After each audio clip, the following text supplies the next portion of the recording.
And we welcome you into Dodger Poke Report, where tonight we have a very, very, very special guest. As you see on your screen, Tim Neverett.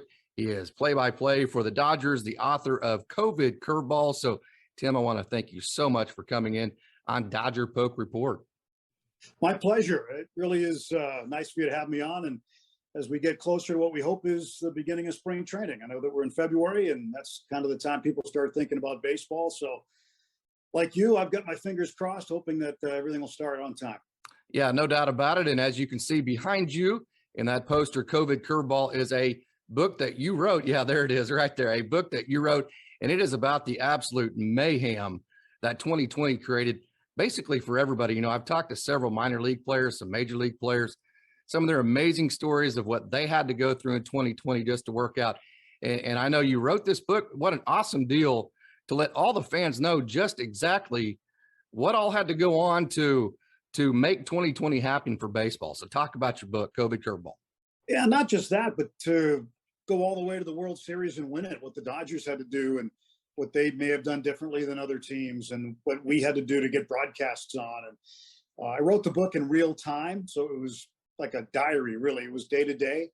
So by the time the World Series ended, maybe a week later, the manuscript was done. Oh, really? And yeah, we were ready to go. And I'd say a couple of weeks after the World Series, we had a publisher and the editing process started. And we were able to get it out last summer. So it was pretty quick by editorial standards, I guess. But it was just something that I never really thought I'd ever do. But, you know, during the quarantine, after the first shutdown in spring training, pretty much decided my wife and dog and I were out in the woods in New Hampshire walking around and contemplating the next day's maneuver. And then, you know, kind of an out of the box idea came out of that walk. It's like, yeah, you should chronicle the day-to-day happenings. You never know what's going to happen. And, hey, this team's pretty good. You never know. They might win the World Series. But we weren't necessarily thinking the same thing when they were down 3-1 to the Braves in the NLCS, but they came back and won and made it for even a better story. So I think that, you know, it was just something that I thought should be chronicled. I didn't know if there was going to be any kind of a document on that season. Certainly there wasn't on the Dodgers season other than what I wrote.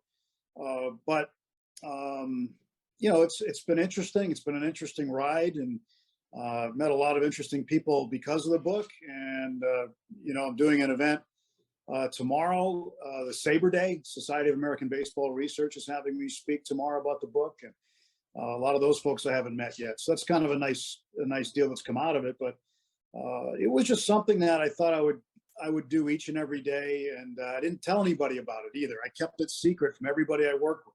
Oh, really?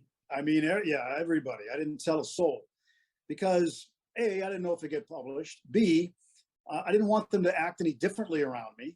Sure. Or, you know, or say, hey, don't put that in the book. Or, hey, you know, this would be a great story for the book. You ought to go over and ask this guy. So I just wanted everybody to be natural and not know that somebody was chronicling their possible day-to-day moves too. Oh, wow. That's a really interesting story.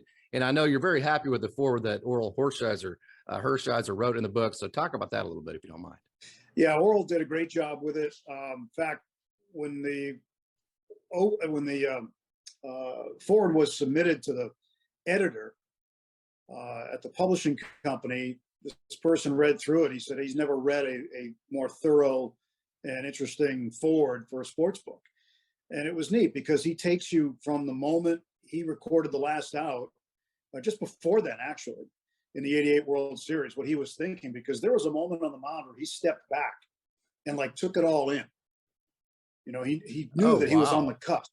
And if you go back and look at the video, you'll see that for a brief moment, he steps back, he kind of takes it in like you'd think about doing in a movie. But he actually did it in real life. So he takes us through his mind and what's going on there, and then he punches out the last Oakland A hitter, and you know, he's got to do you got to remember to do the Disney commercial and all these other things, and how he bridges those moments in the last Dodger World Championship and being the MVP to the 2020 season, Corey Seager being the MVP, and you know what, you know, just he talks about a lot of the different players and how you know, it was a different time, but how what it was like and what how their lives are now going to be changed forever. So I thought it was a really in-depth forward. I've had a really great response on it. I thought Orel did a really good job with it. Some of the branching off as far as the things that had to go on in 2020 to give fans baseball, which was very important because people were locked in. You know, you had announcers that were in different locations. You had piped in artificial crowd noise. And so at a time where the only link to these games were these broadcasts, it was the most difficult to do for you guys. So talk about some of the hurdles you had to overcome to bring these games. First of all, I don't want anybody to feel badly for us because we got to watch baseball. Okay. Sure. That was our job. And we got to watch it in person for the home games where most people did. So don't feel badly. And I don't want to sound like I'm complaining, but it was more challenging than normal. Let's put it that way. Especially when the team was on the road. But at home was different because Dodger Stadium is huge. It's the biggest stadium in baseball, yet there were no people. And there was a couple of nights when, what was that? I think maybe Justin Turner got his 1,000th career hit or something. There were some front office people who were in a luxury suite down the third baseline, and you could hear like 2 people clapping, in the whole stadium. It's just bizarre. The whole thing was totally weird. And when you look at the shots from center field, which most people would see, you see the back of the pitcher thrown to the hitter, you see all the cardboard cutouts. Well, we saw the backs of those, which were nothing like the fronts. I never thought about that. Yeah, that's even weirder, isn't it? There's pictures of it in the book because it all looked like, rows and rows of white tombstones because everybody's looked the same. And it was just totally bizarre. The crowd noise for the Dodgers was different than a lot of other teams. I don't know if you know this, but many other teams were allowed to use the soundtrack that was provided to them from the video game MiLB The Show. Oh, wow. So I don't know how much of that the Dodgers used, but they had from what I understand, they had a Grammy Award-winning audio group that came in and they customized it. So you would hear like, let's go Dodgers chants and things like that in there. And it was weird because you'd hear that, yet you would see nobody saying it. But I give the players a ton of credit because they're professional as they could be. Yeah. Because once they got in between the lines, they were major league ball players and these were major league games and they were pretty intense. And we knew that because now with nobody in the stands, we could actually hear all the things that they say to each other down there. And some of it's not fit for prime time. So, it was, I guess, educational in that respect, but not unexpected, but educational, depending, when you learn on who says what. So it was pretty interesting in that regard. When we were on the road, the team was on the road. We were at Dodger Stadium. The lights would be out. It'd be a dark stadium. And we were in there by ourselves. Sometimes it would just be, not dropping names. I'm just giving you roll call of who was there on a certain night. It'd be Joe Davis, Orel Hershiser in TV, Rick Monday and me in radio, Jaime Jarrín, Jorge Jarrín in radio, and Pepe Inez and Fernando Valenzuela on Spanish TV. And that was it. Wow. In the entire ballpark. And Orel swears he used to see ghosts out in the outfield and the lights. And so we'd leave the ballpark, we'd leave the ballpark. It's late. There's nobody around. And because there haven't been human beings around in weeks and now turning into months, the animals are showing up. Wow. So, we'd walk out to the parking lot and there was one night I was 20 yards from a coyote trying to get into my car. Wow. And there's, we saw the coyotes a lot of nights, and then the raccoons are showing up, and they're all coming down from the hills in the Chavez Ravine. So that's what happens when there are no humans for a while. The animals start to take over. Yeah. And we saw some of that firsthand, a hop, skip, and a jump from downtown LA. Those are some amazing stories. And if you want even more of those and the chronicle of an up close account of the 2020 World Championship Series COVID Curveball, as you see in your background, written by Tim Neverett, as you see on your screen, is a must read. And I have an interesting story of my own to chronicle for the 2020 season that I think is cool. In 2019, the year before that, I don't know if you remember, but but Austin Barnes struggled mightily in July, got sent down to Oklahoma City. Tony Gonsolin was in Oklahoma City in August as well. So just literally a year before I got to see in Oklahoma City, I was on the grounds crew at the time, up close and personal. Tony Gonsolin pitched to Austin Barnes. And then 1 year later, I got to see him pitch in the Game 6 of the World Series, the clinching game. That was a cool experience for me. But that's my story of the 2020 and the neatness of it. So COVID Curveball, a very great book that you need to read, especially if you're a Dodgers fan and you want to rehash the 2020 championship season. But I love your jacket. I wanted to say Emerson College. You must have had 25 hours in the day when you were in college, because you interned at WEEI, you played college baseball, and you went to Emerson College as well. So talk about all of those experiences. And then you also got to do some broadcasting as a 19-year-old with Nashua. So talk about all those experiences, if you don't mind. Well, I still had a college experience. I learned about beer and things like that. But it was good. I mean, the baseball playing experience was great. In fact, you build lifelong friendships through that and lifelong connections. And I built a lifelong connection really through the school because I teach there still. So that was good. I mean, all that's worked out. I went to the right school apparently, because that's what set me on my way. But growing up in that area and then, going to school in that area was great. And then I had to choose one summer after my freshman year of baseball. I had to choose, was I going to play summer ball, which, now you have those summer wood bat leagues. Yeah, sure. I'm not sure what the closest one would be where you are, but like where I was, they didn't have them at that time. They were just called semi-pro leagues. Mm-hmm. And you might be facing a guy who was 35 and 40 pounds overweight,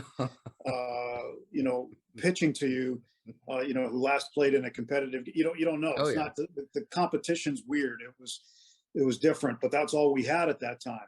So you play in a senior men's league or not. And I decided to stop playing in the senior men's league, because I figured, okay, if I was going to have a chance to turn pro in baseball at this stage in my life, it would be as a broadcaster rather than a player.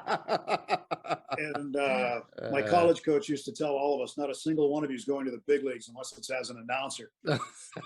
and wouldn't you know it, two of us did. The other one works for the Diamondbacks. Steve Bercy. Really? Yeah, he does Diamondbacks on TV.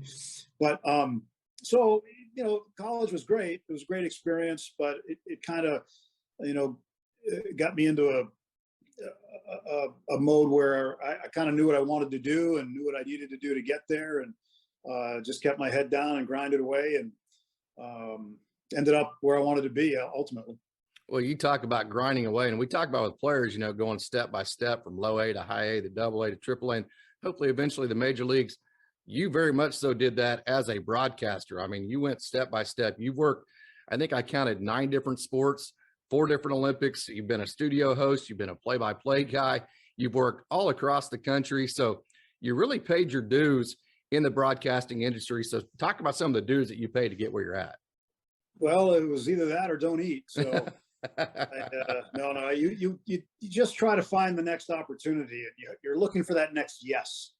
Sure. When you're a young broadcaster and you're stuck, you never think you're going to get out of doing high school sports. Right. You're waiting for a college opportunity. You're waiting for somebody to say, yeah, we'll try you out. So you get an opportunity to fill in, and then you move up. And then, the next thing you know, I mean, without giving you all the details, that's sort of what happened to me, where I filled in on a Division I football game. Next thing you know, I had the job the next year. And then I filled in on a AAA game after my time working in AA. I was out of baseball for a while. And when I went to Vegas, I filled in on a AAA game. The next year, I had the number 2 gig with them and had it. They were the Dodgers then, weren't they? They were originally with the Padres. Okay. And then the Dodgers. Okay. Yeah. Yeah. Then they switched affiliations, which I really appreciate, because it was good. When I was there with the Dodgers affiliate, Matt Kemp was coming up. Russell Martin was coming up. Oh, wow. We had Joe Thurston, who was the next great infielder that was okay. He didn't turn out to be the next great infielder, but he was pretty good. We had Edwin Jackson, pitcher. We had guys like that. I think one year Terry Kennedy was our manager, And I remember the day Russell Martin got called up to the big leagues. We were in Salt Lake City, and it was pouring rain. And I'm up in the press box getting my scorebook ready, figuring, okay, it's after BP, it's starting to rain. Might have some trouble here. Now the rain really comes down. So I got my book ready, and now I know we're delayed, and we're not starting on time, so we don't go on the air yet. And as I'm waiting around, I get a message that Russell Martin's being called up. There's a lineup change, and Russell Martin's not going to be in it. He's going to L.A., and then we never saw him again. So, and I've shared that story with Russ, and he remembers it very well. Yeah, he's not playing right now. I have not heard him say he's retired, but I know he's not playing. But that was that generation of Dodger player at that time, and it was a great group to be around. I'll bet it was, and you're kind of being seen as a good luck charm. Your last 3 years at Pittsburgh, they made the playoffs all 3 years. Then you come to Boston, they win the World Series, and then you come to LA and the Dodgers win the World Series in your second season with the Dodgers. So you've kind of been a good luck charm the last 3 places you've been, right? Should be good for a long-term contract, huh? Just kidding. You're not the first person to point that out. That's been pointed out to me a number of times, and it's been a really good coincidence, I think. But since I left Pittsburgh, they haven't made the postseason. When I got to Boston, they were in last place the year before, won the division 3 straight years and the World Series. And then got to LA and kind of were shocked in 19. I thought they were going to win it in 19.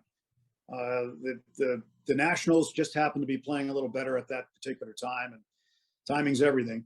Sure. And then in 20, they win it. Last year, I thought there was a chance again. And then, with the Dodgers, it's different because now you don't just think about winning the division. You think about winning a World Series every year. And it's a realistic possibility with the Dodgers. Yeah, no doubt. And winning division almost is an afterthought because I think the Dodgers won like 6 years in a row. Didn't win it this year in a 106 win season, but that they tied as far as since Dave Roberts has been with the Dodgers, that was the highest win total. So although they didn't win the division, they did win 106 games.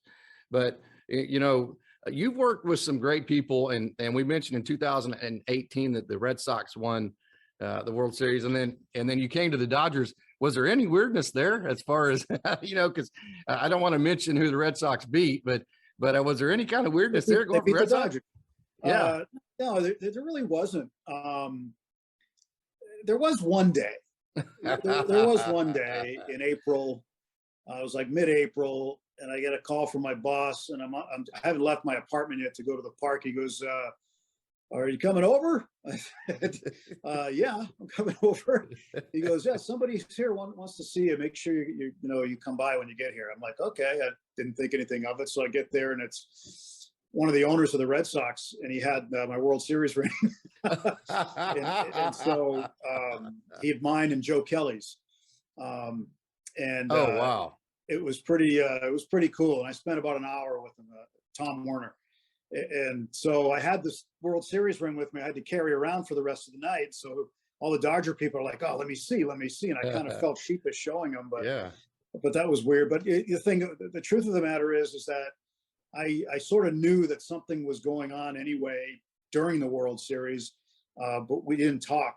There was conversation prior to the postseason, apparently, and then finally after the World Series ended, the job offer was extended, and I was very fortunate to get that, and gladly accepted it. Do you have either ring on right now? I don't. Oh man. Oh shoot. All right. I'm sure both those rings are in a very secured location, but you've worked in many different places. Your last 2 stops, Boston, now LA. In Boston, you worked with Sean McDonough and Joe Garagiola, Dave O'Brien. Now you work with what I consider to be the best broadcast team in the world with Rick Monday and Orel Hershiser and Joe Davis and all the guys there. So talk about the great fortune you've had of working with great people.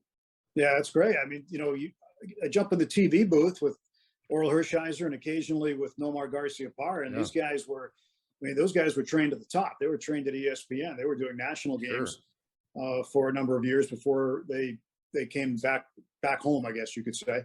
And they do a wonderful job. They welcomed me right away. Everybody in the crew welcomed me immediately. We had, I've been around for a little bit and had come across most of these guys anyway, so there was some familiarity. But it was a great feeling for me to be welcomed in on day one and treated like part of the group as day one moved on to day two, and then Sure. Rick Monday, I probably knew Rick the best of all of them, and getting to sit with Rick and work with him is really one of the highlights of my career, honestly. He's just a funny guy to be around, and he's a terrific analyst. Yeah. He's absolutely wonderful. And then, of course, getting to know Jaime Jarrín, who's a Hall of Famer in every sense of the word. I'm in the booth next door to Jaime. He's finishing up this year. He'll do only home games for the first time in his career. And he's been here ever since the Dodgers have been in Los Angeles. Yeah. Imagine that. Oh, really? The entire time? He predates Dodger Stadium. Holy cow. Wow. He started when they were in the Coliseum.